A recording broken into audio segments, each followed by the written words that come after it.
2 நாளாகமம் புஸ்தகம் 26வது அதிகாரம் அதனுடைய 5வது வசனத்தை வாசிங்க பார்க்கலாம். தேவனுடைய தரிசனங்களில் புத்திமானாயிருந்த சகரியாவின் நாட்களிலே தேவனை தேட மனதிலங்கி இருந்தான். அவன் கர்த்தரை தேடின நாட்களில் தேவன் அவன் காரியங்களை வாய்க்க செய்தார். அவன் கர்த்தரை தேடின நாட்களிலே கர்த்தர் அவன் காரியங்களை என்ன செய்தார்? வாய்க்க செய்தார்.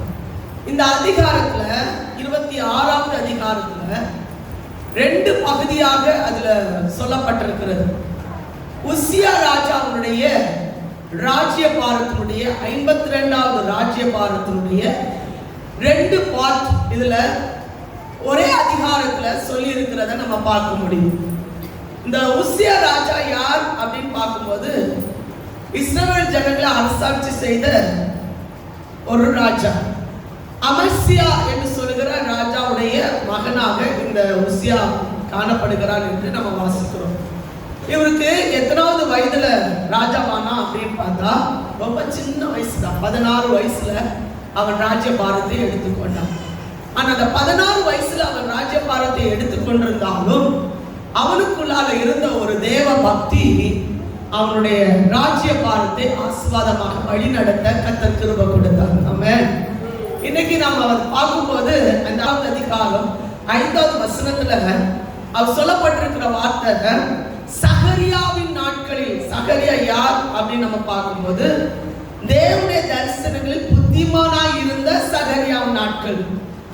யோசேப்பை போல சொப்பனங்களின் அர்த்தங்களை சரியாக சொல்லக்கூடிய ஒரு அபிஷேகம் பண்ணப்பட்ட ஒரு மனுஷன் இந்த சகரியா. இந்த தானியலை போல மறைபொருட்களை எல்லாம் வெளிப்படுத்தக்கூடிய ஒரு அபிஷேகம் பண்ணப்பட்டவன் தான் இந்த சகரியா. அதனாலதான் அந்த நாட்களில கர்த்தர் கொடுத்த தரிசனங்களை சரியாக புரிந்து கொண்டு இந்த உசியா ராஜாவுக்கு வெளிப்படுத்தப்பட்ட போது அதை அறிந்து கொள்கிற ஒரு மனப்பான்மையை இந்த உசியா ராஜா அறிந்து கொண்டது மாத்திரம் அல்ல, வேதத்தில் சொல்லப்பட்டிருக்கிறது அவன் கர்த்தரை தேட மனதிறங்கி இருந்தான். ஆமென். இன்னும் சொல்ல போனா அவன் தேடின நாட்களில் கர்த்தர் அவனுடைய காரியத்தை கர்த்தர் என்ன செய்தான்? வாய்க்க பண்ணினான். இந்த 15வது வசனம் வரையிலும் அவன் தேடின நாட்களில் கர்த்தர் கொடுத்த காரியங்களையும் 16வது வசனத்திலிருந்து நீங்க வாசிக்கும் போது அவன் தேடாத நாட்களில் அவனுக்கு கிடைத்த வேதனையான அனுபவங்களை குறித்து 2 பகுதியாக அந்த 26வது அதிகாரத்தில் சொல்லப்பட்டிருக்கிறத நம்ம பார்க்க முடியும். கவனமா கவனித்துக் கொள்ளுங்க. இன்னைக்கு நம்ம தியானிக்க போகிறது கர்த்தரை தேடின நாட்களில் கர்த்தர் அவனுக்கு கொடுத்த ஆசீர்வாதங்களும் கர்த்தரை தேடாத நாட்களில் அவனுக்கு கிடைத்த வேதனையான தண்டனையும் இதுல சொல்லப்பட்டிருக்கிறது. முதல் பாட்டாக நம்ம வாசிக்கும் போது கர்த்தரை தேடின நாட்களில் கர்த்தர் அவன் காரியத்தை என்ன செய்தார்? வாய்க்க பண்ணினார். அதுக்கு முந்தின வசனத்தை நீங்க வாசிக்கும் போது அமசியா ராஜா அவனுடைய தகப்பனாகி அமசியா செய்தது போல கர்த்தரின் பார்வைக்கு நலமானதை என்ன செய்தான்?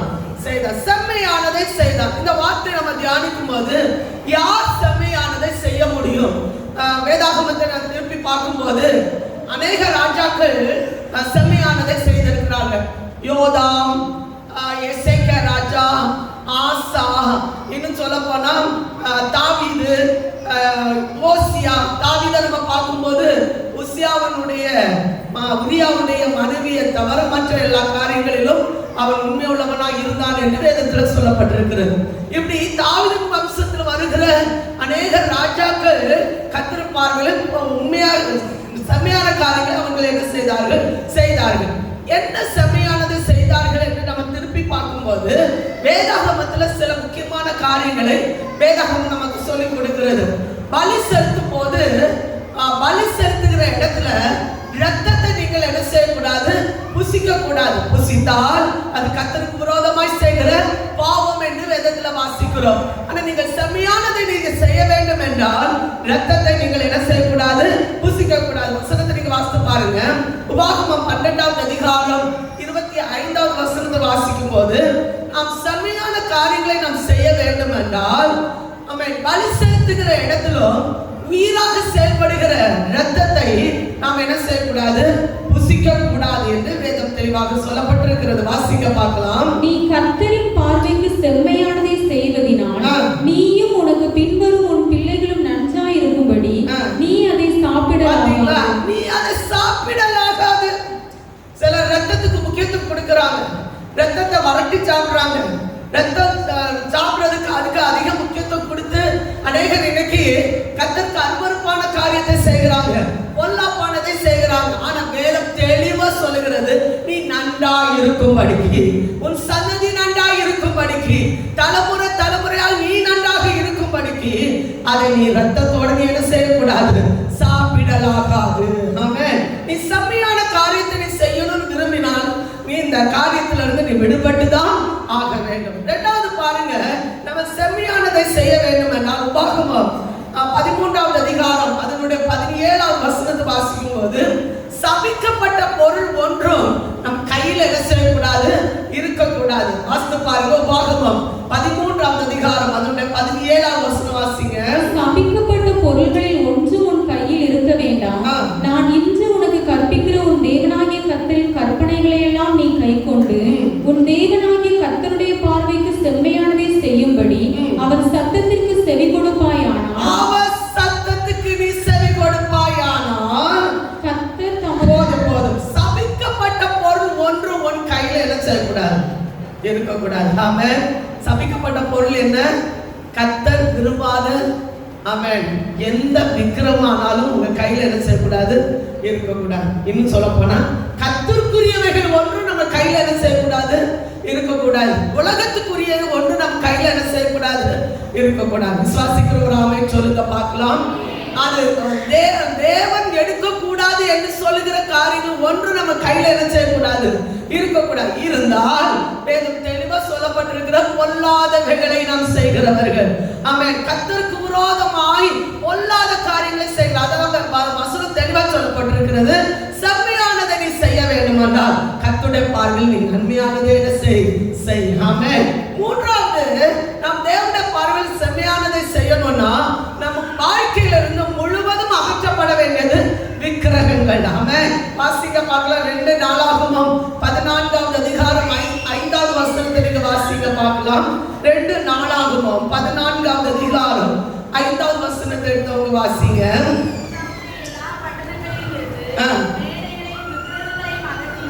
மேடைகளையும் விக்கிரங்களையும் அகற்றினால் எப்படி இருந்துச்சு? நம்ம சந்தோஷமா இருக்கணுமா, சமாதானமா இருக்கணுமா? கர்த்தர் கொடுக்க வேண்டிய ஸ்தானத்தை இன்னொருவருக்கு நாம் என்ன செய்யக்கூடாது, கொடுக்க கூடாது. கொடுக்க வேண்டிய முதலிடத்தை, கர்த்தருக்கு கொடுக்க வேண்டிய ஸ்தானத்தை நம்ம ஒரு மனுஷனுக்கு கொடுக்க கூடாது, உலகத்துக்கு கொடுக்க கூடாது, விக்கிரங்களுக்கு கொடுக்க கூடாது, விக்கிரக மேடைகளுக்கு கொடுக்க கூடாது, தேவையான காரியங்களுக்கு கொடுக்க கூடாது, வேலைகளுக்கு கொடுக்க கூடாது, பணத்துக்கு கொடுக்க கூடாது. இப்படி கொடுத்தால் தேவனுக்கு விரோதமான பாவம் செய்கிற தேவனுடைய பிள்ளைகள் என்பதை வேதம் தெளிவாக சொல்லுகிறது. ஆமென். ராஜாக்கள் என்ன செய்தார்கள்? அது என்ன செய்தார்கள்? அகற்றினார்கள். ஆமென். உண்மையா கர்த்தருக்கு உண்மையா செய்கிற தேவனுடைய பிள்ளைகளை வேதம் தெளிவா சொல்லுது, நிரந்தரமான வீட்டை நான் உங்களுக்கு என்ன செய்வேன், கட்டி தருவேன். ஆமென்.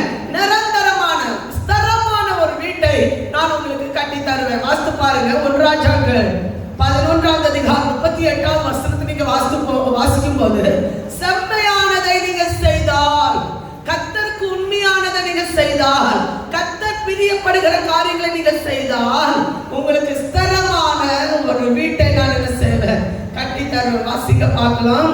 நான் உனக்கு கட்டளையிட்டதையெல்லாம் நீ கேட்டு நான் தாவீதுக்கு கட்டினது கைக்கொள்படிக்கு என் பார்வைக்கு செம்மையானதை செய்தது உண்டானால், நான் உன்னோடு இருந்து நான் தாவீதுக்கு கட்டினது போல உனக்கும் நிலையான வீட்டை கட்டி இஸ்ரவேலை உனக்கு என்ன செய்வேன், தருவேன். விசுவாசிக்கிறாமே சொல்லுங்க.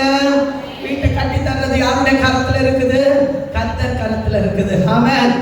பொல்லாப்பானதை நம்ம விட்டு விலகும் போது கர்த்தர் நமக்கு நிரந்தரமான ஒரு வீட்டை கர்த்தர் நமக்கு கட்டி தருகிறார். விசுவாசிக்கிறாமே சொல்லுங்க பார்க்கலாம்.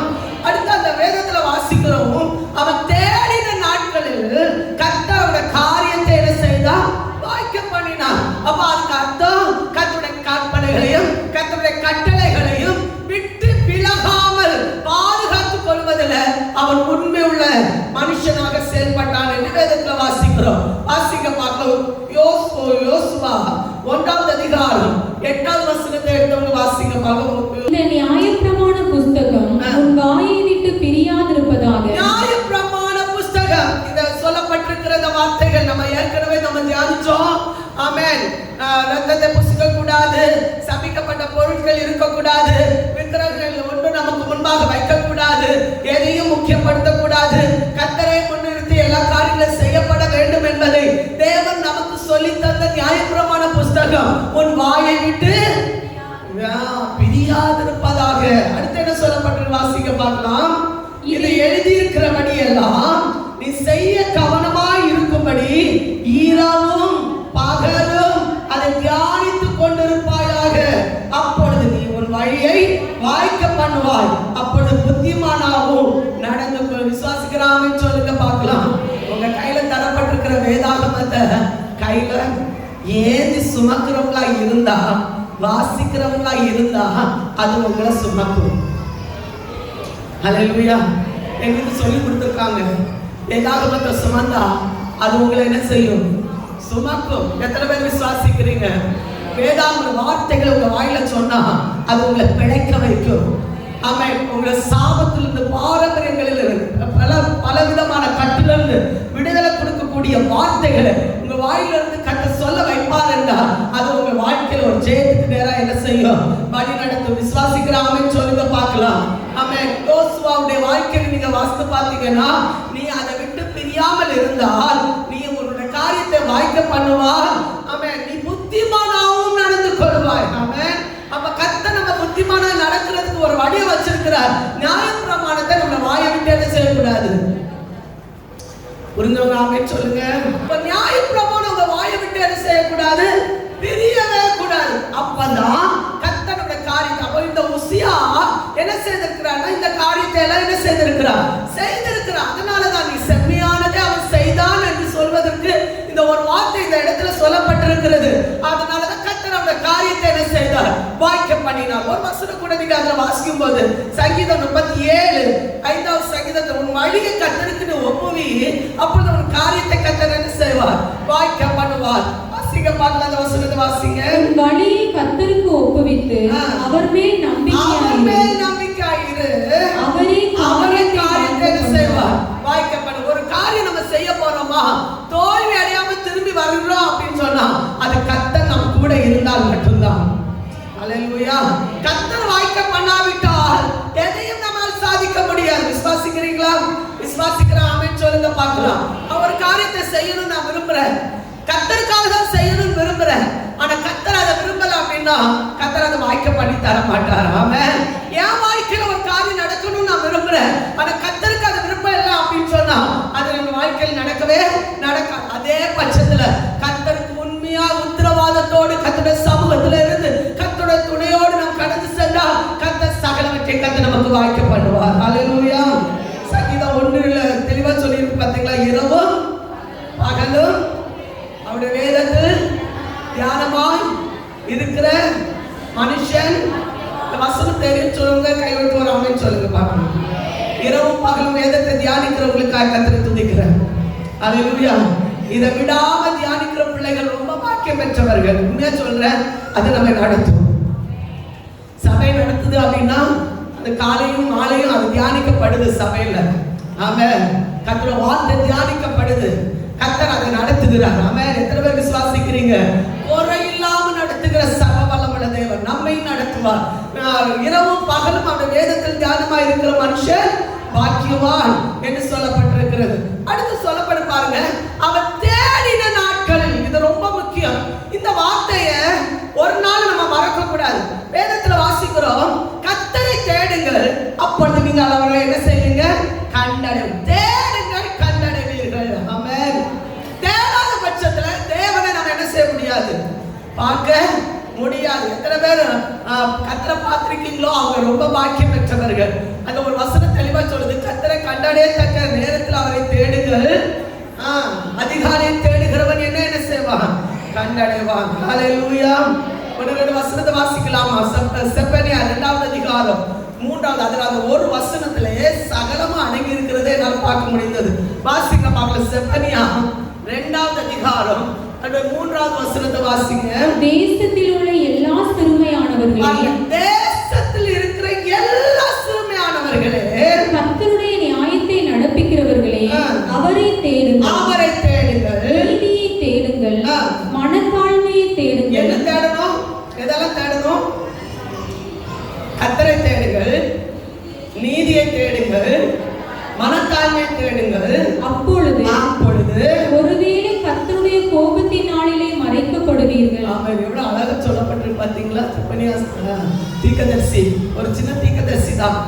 ஆனா அந்த ஒரு வசனத்துக்குள்ளால தேடுகிற பிள்ளைகளுக்கு கர்த்தர் கொடுக்கிற ஆசீர்வாதம், ஒருவேளை வரப்போகிற கோபாக்கினைக்கு தேவன் நம்மை தப்பித்துக் கொள்வதற்கு அது வழிகாட்டும்.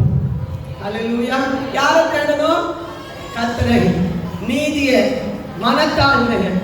உண்மையா நான் சொல்ல போனா தேவ சமூகத்தில் வந்து ஜெபிக்கிற பிள்ளைகளுக்கு ஒரு தாழ்மையை கர்த்தர் நிச்சயமா கட்டளையிடணும். ஜெபிக்கிறவங்களால மட்டும்தான் தாழ்மையோடு கர்த்தரை நோக்கி பார்க்க முடியும். துதிக்கிறவங்களால மட்டும்தான் அவர் நல்லவர் என்பதை ருசிக்க முடியும். ஆமென். அவரை நோக்கி வேதத்தில் சொல்லப்பட்டிருக்கு, என்னை நோக்கி பாருங்கள், அப்பொழுது நீங்கள் பிழைப்பீர்கள். இன்னொரு வசனத்தில் சொல்லப்பட்டிருக்கு, தேடுங்கள், அப்பொழுது நீங்கள் பிழைப்பீர்கள். ஆமென். எங்க சொல்லிருக்காருன்னா ஆமோஸ் தீர்க்கதரிசி புத்தகத்துல 4வது வசனத்திலிருந்து 14வது வசனம் வரையில நீங்க வாசிக்கும் போது அங்க தெளிவா சொல்லப்பட்டிருக்கு, தேடுங்கள், பிழைப்பீர்கள். ஆமென். கர்த்தரை தேடுங்கள். அந்த ஒரு வசனத்தை மட்டும் வாசிங்க பார்க்கலாம். கர்த்தர் இஸ்ரவேல் வம்சத்தாருக்கு சொல்லுகிறது என்னவென்றால், என்னை தேடுங்கள், என்னை தேடுங்கள், அப்பொழுது பிழைப்பீர்கள். அந்த 14வது வசனம் கூட வாசிங்க பார்க்கலாம். 14வது வசனம், நீங்கள் பிழைக்கும்படிக்கு தீமையை அல்ல நன்மையை தேடுங்கள், நன்மையை தேடுங்கள், அப்பொழுது நீங்கள் சொல்லுகிறபடியே சேனைகளின் தேவனாகிய கர்த்தர் உங்களோடே இருப்பார். ஆமென். ஹalleluya. எத்தனை பேர் ஆமென் சொல்றீங்க? கர்த்தரை தேடி வந்திருக்கிற பிள்ளைகளை கர்த்தர் வெறுமையா விடவே மாட்டார். விசுவாசிக்கிறீங்களா? வழி இதுவேன்னு சொல்லுகிற சத்தம் உங்க காதுல என்ன செய்யும்? கேட்கும். எப்ப தேடணும் தெரியுமா? அதிகாலையில் தேடுகிறவன் என்னை கண்டடைகிறான். கர்த்தரை தேடுங்க, எந்த நேரமும் தேடலாம். ஆனா தேடுகிற நேரத்துல எல்லாம் கர்த்தர் நமக்கு கிருபையா இறங்கி உதவி செய்ய என் தேவன் போதுமானவர். ஹalleluya. சத்தமா சொல்லுங்க பார்க்கலாம். ஹalleluya.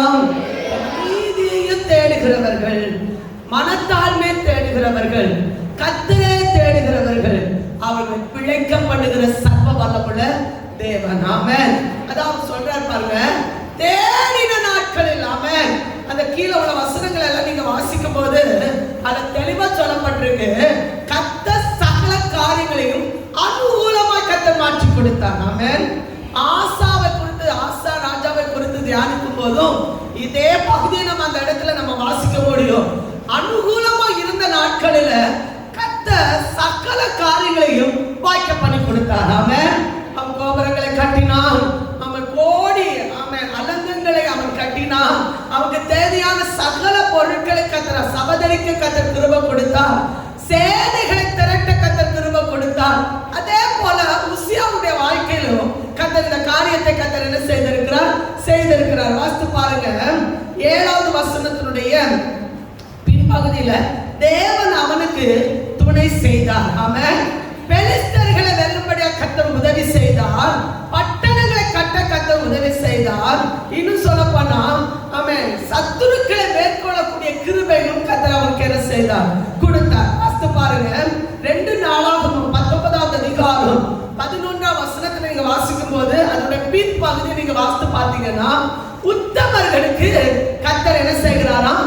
துணையா இருக்கிறார். ஹalleluya. யாரெல்லாம் உண்மையாய் கர்த்தரை தேடுகிறார்களோ அவர்களுக்கு கர்த்தர் துணையாய் நிற்கிறார். அந்த துணையா நின்றதுனாலதான் பின்னால் நீங்க வாசிக்கும் போது 10வது வசனத்துல எல்லாம் நீங்க பாத்தீங்கன்னா, அவன் வந்து வேளாண்மையில அவன் பிரியமா இருந்தான். அநேக எக்ஸ்போர்ட் பண்றதுல உயர் பொருட்களை, திராட்சை பழம், இன்னும் சொல்ல போனா அத்தி, இன்னும் சொல்ல போனா பல விதங்களில் அவனை எக்ஸ்போர்ட் பண்ணி நல்ல தன்னுடைய தரங்களை என்ன செய்தான்? உயர்த்தி கொண்டான் என்று உசியா ராஜாவை குறித்து சொல்லப்பட்டிருக்கிறது. அதுக்கு கீழே நீங்க வாசித்து பார்த்தீங்கன்னா 11வது வசனத்துல வாசிக்க பார்க்கலாம். 11வது வசனம், உசியாவுக்கு யுத்த வீரரின் சேனையும் இருந்தது, யுத்த வீரன் சேனைகள் இருந்தது. 12வது வசனம்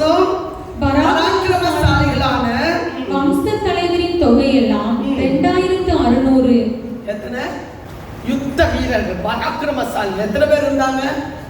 இதுல இருக்க அத்தனை பேரும் பராக்கிரமசாலியா இருந்தா எப்படி இருக்கும்? தூக்கம் உள்ள வருமா? ஆமென். சோர்வு உள்ள வருமா? பயம் உள்ள வருமா? மரணக்கண்ணி உள்ள வருமா? அந்த வார்த்தை ஜீவனோட சொல்ல வேண்டாமா? சொல்வீங்களா? யாரு நம்ம யாரு? ஆமென். கிதியோட பார்த்து திடீர்னு தூதன் வந்து சொன்னோம், பராக்கிரமசாலி அப்படின்னா, ஐயோ கர்த்தர் எங்க கூட இருந்திருந்தா இதெல்லாம் நடப்பானே. ஆமென். அப்படி கேட்ட மாதிரி இருக்கு. நீங்க சொல்லுவீங்க பராக்கிரமசாலின்னு. எங்க கர்த்தர் என் கூட இருந்திருந்தா இப்படி எல்லாம் நடக்குமா? என் குடும்பத்துல எப்படி நடக்குமா? என் குடும்பத்துல எப்படி ஒரு கொலை வருமா அப்படின்னு சொல்றது மாதிரி இருக்கு. கர்த்தர் நம்ம கூட இருக்கிறதுனாலதான் ஜீவனோட வெட்கப்படாம கர்த்தரை மட்டும் நடத்துறான்னு சொல்றவங்க சொல்லும்போது பராக்கிரமசாலி சொல்லுங்க. பராக்கிரமசாலி நம்ம யுத்த வீரர்கள். நம்மளுக்கு எதிராக சத்துரு என்ன செய்யக்கூடாது? வரவே கூடாது. ஆமென். அந்த விசுவாச வார்த்தை நீங்க அப்ளை பண்ணீங்க அப்படின்னு சொன்னா சத்துரு நம்ம மேற்கொள்ளக்கூடிய அதிகாரத்தை கர்த்தர் நமக்கு பலப்படுத்தும். ஹல்லேலூயா. அப்ப உசியாவுக்கு கூட எத்தனை பராக்கிரமசாலிகள் இருந்தாங்க? 2600. இவருக்கு இருக்க பல அதிகமானது மட்டும் இல்ல, யுத்த வீரர்கள் எவ்வளவு இருந்தாங்க தெரியுமா? வாசிங்க 13ஆம் வசனத்துடைய பின்பகுதி வாசிங்க, முழுசு வாசிங்க பார்க்கலாம். இவர்கள் கையின் கீழ் சத்துருக்களுக்கு விரோதமாக ராஜாவுக்கு துணை நிற்க பராக்கிரமத்தோட யுத்தம் பண்ணுகிற 3,07,500 பேர். ஆமென். இத்தனை பேரும் கடந்து வந்தா அந்த இடம் எப்படி இருக்கும்? ஆமென். ஹல்லேலூயா. 3,00,000 பேரும் ஒண்ணு போல ட்ரெஸ் போட்டுட்டு ஒண்ணு போல கையில ஏந்திட்டு வந்தா எப்படி இருக்கும்? நம்மளால அதுக்கு முன்னால நிற்க முடியுமா? ஆமென். செம்மையான பிள்ளைகள், செம்மையான காரியங்களை செய்கிற பிள்ளைகளை கர்த்தர் அப்படி ஆச்சரியமா நடத்துவார். நமக்கு பின்னால் ஒரு கூட்டத்தை கர்த்தர் எழுப்புவார். ஒரு பெரிய சேனை கர்த்தர் எழுப்புவார். ஜெபிக்கிற சேனைகளை கர்த்தர் எழுப்புவார். துதிக்கிற சேனைகளை கர்த்தர் எழுப்புவார். அவங்களுக்கு முன்னால சத்துருவால என்ன செய்ய முடியாது? நிற்க முடியாது. வேதத்துல சொல்லப்படும் 3,07,500 பேருக்கு அவன் என்னெல்லாம் ஏற்படுத்தினான் தெரியுமா? 14ஆம் வசனத்தை வாசிங்க.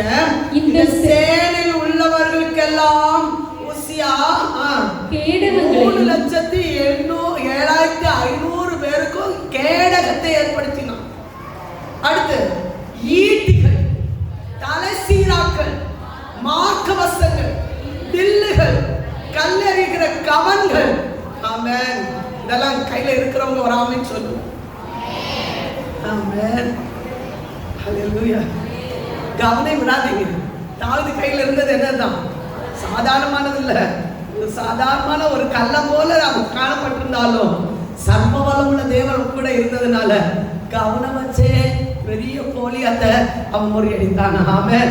பார்வைக்கு தான் அவன் பெரியவன், ஆனா உள்ளத்துல பார்த்தா அவன் ஒரு நாயை போன்றவன். ஆமென்.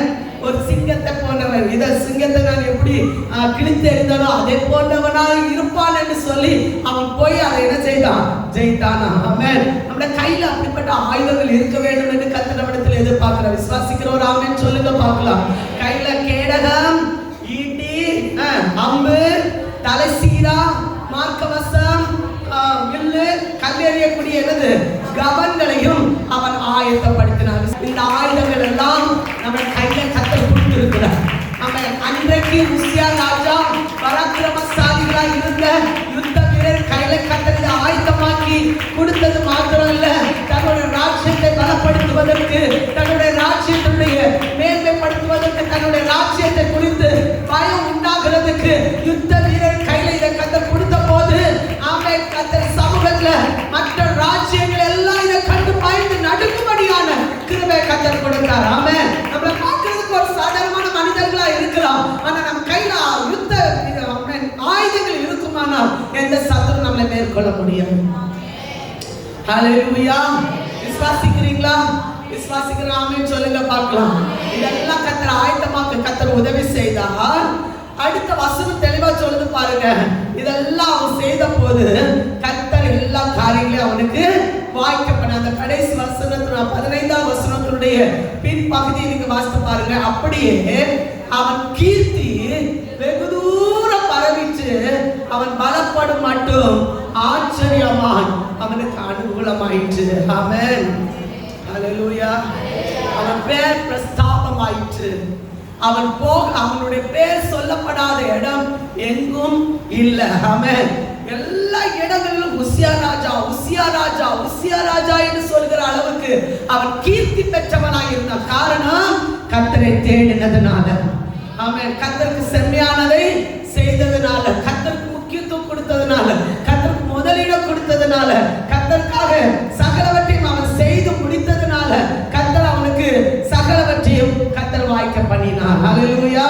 வேதம் என்ன சொல்லுது? முதலாவது தேவனுடைய ராஜ்யத்தையும் அவருடைய நீதியும் தேடுங்கள், அப்பொழுது இவைகளெல்லாம் உங்களுக்கு கூட கொடுக்கப்படும். கர்த்தரை தேடுங்கள், அப்பொழுது உங்களுக்கு கூட கொடுக்கப்படும். நம்ம அறியாமலே கர்த்தர் அனுகூலமாக்குறவர், நமக்காக கர்த்தர் யுத்தம் பண்ணுகிறவர், நமக்காக ஆத்துமாக்களை கர்த்தர் ஏற்படுத்துகிறவர், ஜெபிக்கிற யுத்த வீரர்களை கர்த்தர் செய்கிறார், ஏற்படுத்துகிறார். விசுவாசிக்கிறீங்களா? ஆனா செய்ய வேண்டியது என்ன? கர்த்தரை தேடுங்கள். ஆமென்.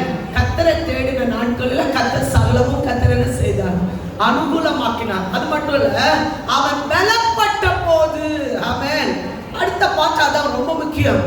கர்த்தர் அனுகூலமாக்கும் போது, கர்த்தர் அந்த காரியங்களை வாய்க்க பண்ணும் போது, கர்த்தர் எல்லா காரியங்களுக்கும் கர்த்தர் கிருபை பாராட்டும் போது, ஆமென், யுத்த வீரர்கள் பெருகும் போது, சகல ஐஸ்வர்யவான்கள் பெருகும் போது, ஐஸ்வர்யங்கள் பெருகும் போது, இவன் செய்த ஒரு காரியம் என்ன தெரியுமா? அவன் பலப்பட்ட போது. ஆமென். இந்த வார்த்தை நீங்க கொஞ்சம் கவனமா கவனிக்கணும். 16வது வசனத்தோட முதல் பகுதி நீங்க வாசித்து பாருங்க.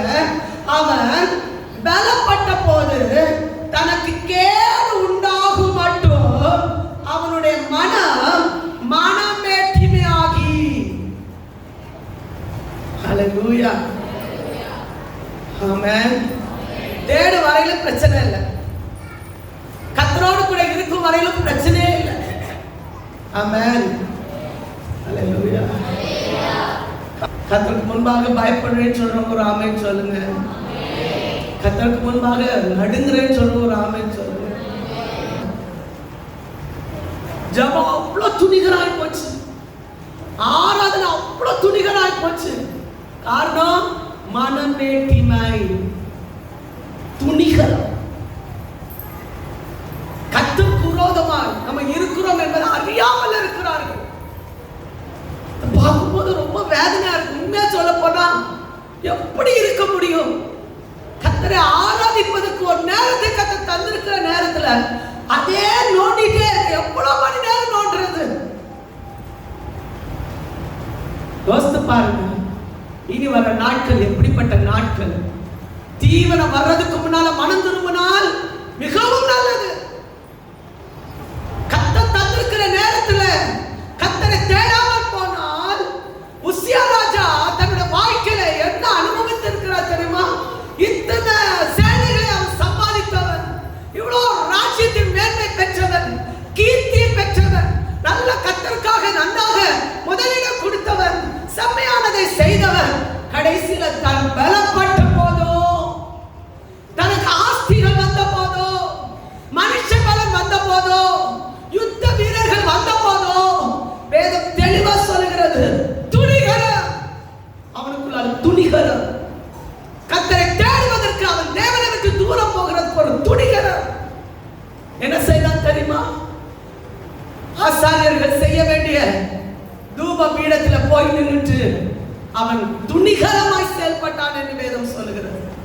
ஹல்லேலூயா. இன்னைக்கு யார் பார்க்கிறாங்களோ இல்லையோ, கர்த்தர் நம்மளை பார்க்கிறார், கர்த்தர் நம்மளை எச்சரிக்கிறார்.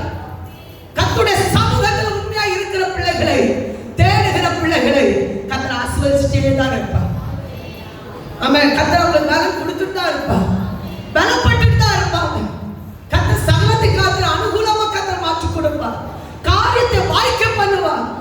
அது வரையிலும் நாம் வாய்க்க பெற்றவர்கள். ஹல்லேலூயா. கர்த்தரை தேடுகிற நாட்கள் வரையிலும் நாம் வாய்க்க பெற்றவர்கள். விசுவாசிக்கிற மாத்திரம் நல்ல கையை தட்டி ஆமென் சொல்லுங்க. கர்த்தர் தந்திருக்கிற நாட்கள் விலையேற பெற்றவர்கள். கர்த்தரை தேடுவதற்கு கர்த்தர் தந்திருக்கிற ஆமென் நேரங்கள் விலையேற பெற்றவர்கள். நம்ம கையை தட்டி ஆராதனை, கர்த்தரை கனப்படுத்துகிற ஒரு நேரம், ஆராதனை கர்த்தரை உயர்த்துகிற ஒரு நேரம்.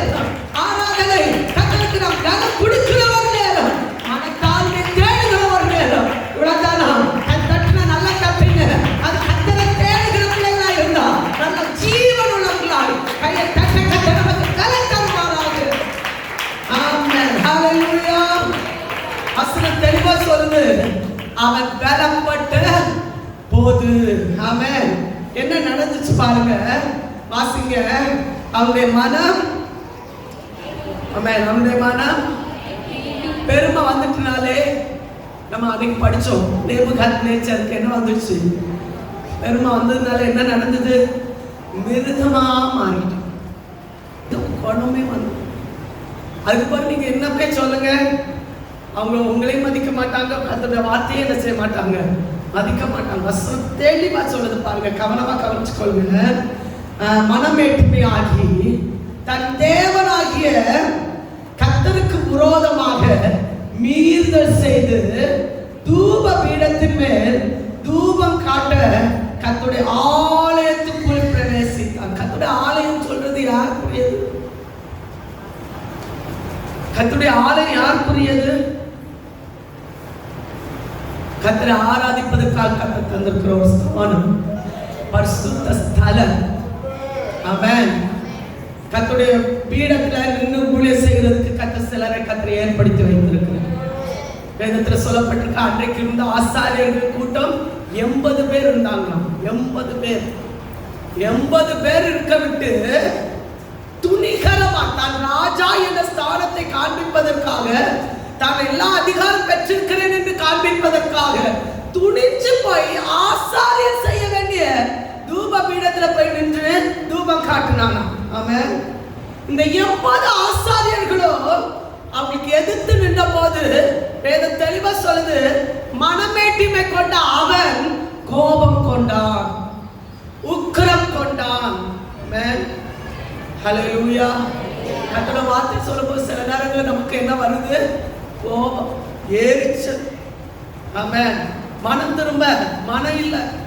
ஆமென். மனம் தாழ்மையோடு அந்த இடத்தை விட்டு அவன் இறங்கி வந்திருந்தா கர்த்தருடைய தண்டனை அவன் அனுபவிச்சிருக்க மாட்டான். எதிர்த்து நிற்காம நின்று இருந்தா, பொதுவா எதிர்த்து நிற்கிறாங்க அப்படின்னாலே கர்த்தருக்கு விரோதமா பாவம் செய்ய ஆரம்பித்து விட்டார்கள் என்பதை நாம் அறிந்து கொள்ள வேண்டும். ஆமென். எதிர்த்து நிற்கிற வார்த்தைகள் வேதத்துல தெளிவா சொல்லப்பட்டிருக்கு. கோராகி புத்திரர்கள், ஆமென், மோசேக்கு விரோதமாகவும் ஆரோனுக்கு விரோதமாகவும் என்ன செய்தாங்களா? எதிர்த்து நின்றார்கள். பூமியே பிளந்து அவங்களை என்ன செய்தா? விழுங்கி போயிடுச்சு. ஆமென். தேவனுடைய பிள்ளைகளுக்கு எதிர்த்து நிற்கிறாங்களா? அது கர்த்தருக்கு விரோதமா எதிர்த்து நிற்கிறவர்கள். ஆமென். இவ்வளவு அனுகூலம் பாராட்டியோ, இவ்வளவு கர்த்தரை கூட துணை நின்றோ, எல்லா காரியங்களை கர்த்தரை வாய்க்க பண்ணியோ, வேதம் சொல்லுகிறது, அவன் பலப்பட்ட போது அவன் தன்னுடைய இருதயத்தில் மனம் வேற்றுமை கொண்டவனாகி ஆசாரியன் செய்ய வேண்டிய தூப பீடத்துல அவன் என்ன செய்கிறான் என்றால் முன் பிரவேசித்தான் என்று சொல்லப்பட்டு. வாசிங்க பார்க்கலாம், 17வது வசனத்தை வாசிங்க. ஆசாரியனாகிய அஸ்ரியாவும் பராக்கிரமசாலியாகி 80 பேரும் அவன் பிறகு உட்பிரவேசித்து எதிர்த்து நின்று இந்த வார்த்தை, கர்த்தருக்கு தூபம் காட்டுகிறது உமக்கு அடுத்ததல்ல, தூபம் காட்டுற பரிசுத்தமாக்கப்பட்ட ஆரோனுக்கு மகனாகிய ஆசாரியனுக்கே அடுத்து பரிசுத்த ஸ்தலத்தை விட்டு வெளியே போ நீர்கள். ஹல்லேலூயா. ஆசாரியர்கள் எச்சரிக்கிறாங்க, இது உமக்கு அடுத்ததல்ல, இது ஆரோன் சந்ததிக்கு கொடுக்கப்பட்ட ஒரு ஊழியம், இது நீ செய்ய வேண்டியது உன்னுடைய கடமை அல்ல, நீ இந்த இடத்தை விட்டு வெளியே போ. அதுக்கு சொன்னதுக்கு அவன் என்ன செய்தான் தெரியுமா? உக்கிர கோபம் கொண்டான். ஹல்லேலூயா. ஆசாரியருக்கு விரோதமா பேசினான்.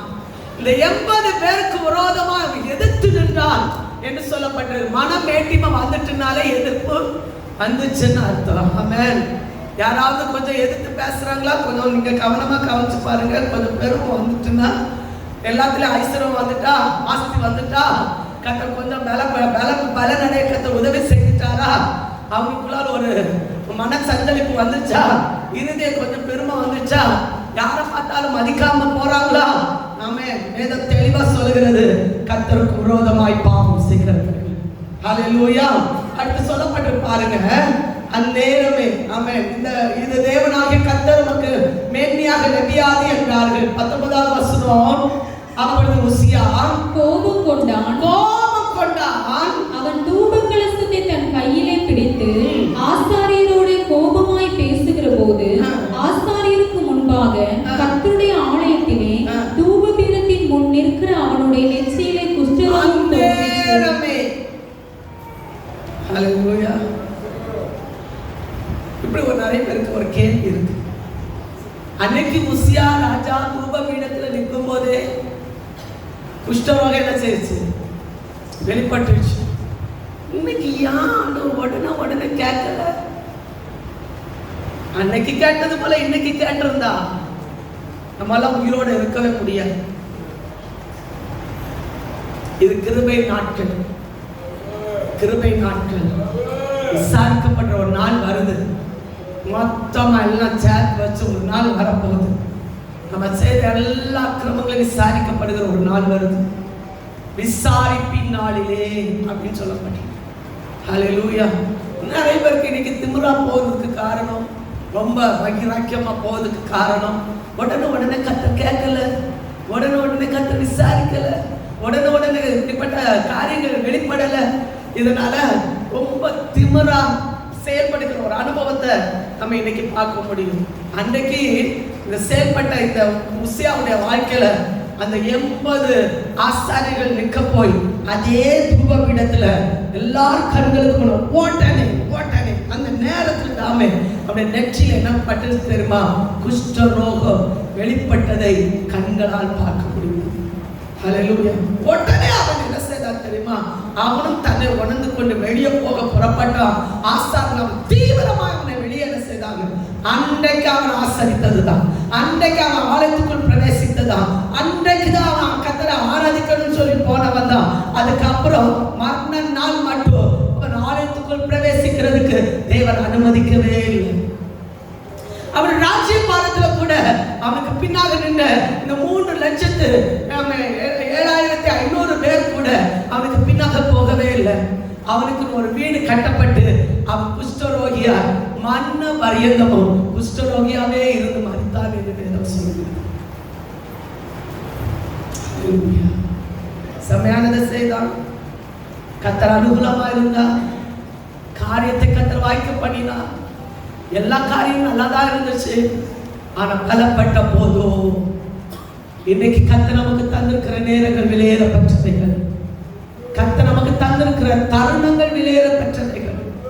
கர்த்தர் தந்திருக்கிற நேரங்களை நாம் உபயோகப்படுத்துவோமானால், ஆவியோடு உண்மையோடு கர்த்தரை தொழுது கொள்வோமானால், கர்த்தரை உண்மையாய் தேடி வருவோமானால், மனத்தாழ்மை அல்லாமல் வேறு எதை நான் உங்களிடத்துல கேட்கிறேன் என்று கர்த்தர் சொல்லுகிறார். இதை நாம் செய்யும் போது கடைசி பரிந்து கர்த்தர் உண்மையுள்ளவர்களாக இருக்க கர்த்தர் நம்மை பலப்படுத்துவார். ஹல்லேலூயா. ஒவ்வொரு ராஜாக்களுடைய வாழ்க்கையில் விடுதல் இருக்கதான் செய்தது. தாவீதுடைய வாழ்க்கையில் ஒரு விடுதல் இருக்கதான் செய்தது. ஆனாலும் கர்த்தருக்கு முன்பாக ஆண்டவரே இரட்சணிய சந்தோஷத்தை திரும்ப எனக்கு தாங்க கேட்டு அவன் பெற்றுக்கொண்டு திரும்ப கர்த்தரோடு கூட நடக்கிறதுக்கு கர்த்தர் கிருபை கொடுத்தார். ஆனா அந்த உசியாவுக்கோ கடைசி நாட்களில அதை இழந்து போனவனாய் காணப்பட்டான். ஆமென். இன்றைக்கு தேவ சமூகத்தில் வந்திருக்கிற தேவனுடைய பிள்ளைகள், தேடின நாட்கள், தேடாத நாட்கள், தேடின நாட்களிலே கர்த்தர் அவன் காரியங்களை கர்த்தர் வாய்க்க பண்ணினான். தேடாமல் அவன் கர்த்தர் விரோதமாய் செயல்பட்ட போதும் அவனுடைய வாழ்க்கையில ஆமென் அவன் தன்னந்தனிமையாக விடப்பட்டான். வியாதி உள்ளவனாக மாற்றப்பட்டான். அவன் சம்பாதித்தவைகள் எல்லாமே இழந்து போகிறவனாக மாற்றப்பட்டான். கர்த்தருக்கு விரோதமாக பாவம் செய்கிறவனாய் காணப்பட்டான். மன்னிக்க முடியாத பாவத்துக்குள்ளாக, மன்னத்துக்கு ஏதுவான பாவத்துக்குள்ளாக அவன் செயல்பட்டதாக வேதம் தெளிவாக சொல்லுகிறது. ஆமென். இன்னைக்கு கர்த்தர் நம்மை எச்சரிக்கிற ஒரு நேரம் இது.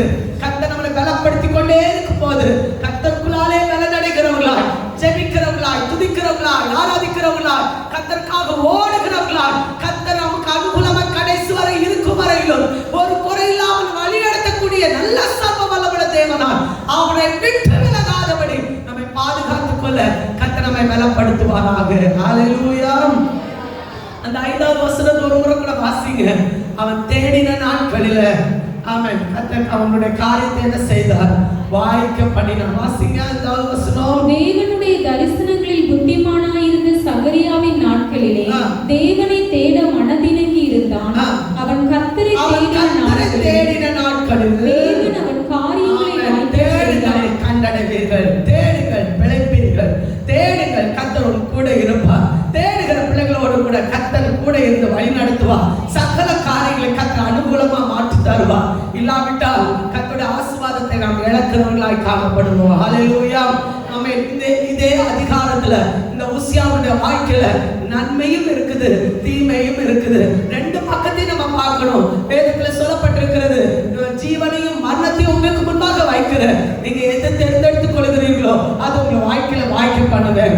ஆமென். கர்த்தர் ஜீவனுக்கு நேரம் வழி நடத்துவதற்கு கர்த்தர் அநேக தருணங்களை கர்த்தர் நமக்கு தருகிறார். கர்த்தர் அவனை பலப்படுத்த கர்த்தர் கிருபை கொடுத்தார். அவன் பலப்பட்ட போதோ தான் எந்த நிலைமையில உயர்த்தப்பட்டான், தான் எந்த நிலைமையில ஆஸ்வதிக்கப்பட்டான் என்பதை மறந்துவிட்டு தன் சுய ஞானத்தினால சுய திறமையினால இது வந்தது என்று நினைக்கும் போது கர்த்தரை விட்டு தூர போகிற ஒரு அனுபவத்துக்கு நேரம் அவன் தள்ளப்பட்டான் என்று நம்ம பார்க்கிறோம். இன்னைக்கும் தேவ சமூகத்தில் இந்த வார்த்தை கேட்டுக்கொண்டிருக்கிற தேவனுடைய பிள்ளையோட வாழ்க்கையில கர்த்தரை தேடுகிற ஒவ்வொரு பிள்ளைகளையும் கர்த்தர் சகலவற்றையும் வாய்க்க பண்ண, சகலவற்றை அனுகூலமாய் வாய்க்க பண்ண கர்த்தர் நம்ம கிருபை தந்து பலப்படுத்துவாராக. ஹல்லேலூயா. உசியா ராஜா 16ஆம் வயதிலேயே அவன் ராஜ்யபாரத்தை எடுத்தவன். சிறு வயதுல இருந்தே அவன் கர்த்தருக்கு பயப்படுகிற ஒரு மனுஷனாக தான் இருந்தான். வேதம் தெளிவா சொல்லப்பட்டிருக்கிறது, கர்த்தருக்கு பயப்படுகிற நாட்கள் வரையிலும், கர்த்தரை தேடின நாட்கள் வரையிலும் கர்த்தர் சகல காரியத்தையும் அவனுக்கு அனுகூலமாய் மாற்றினான். இன்றைக்கும் கர்த்தரை தேடுகிறவர்கள் வாக்கியம்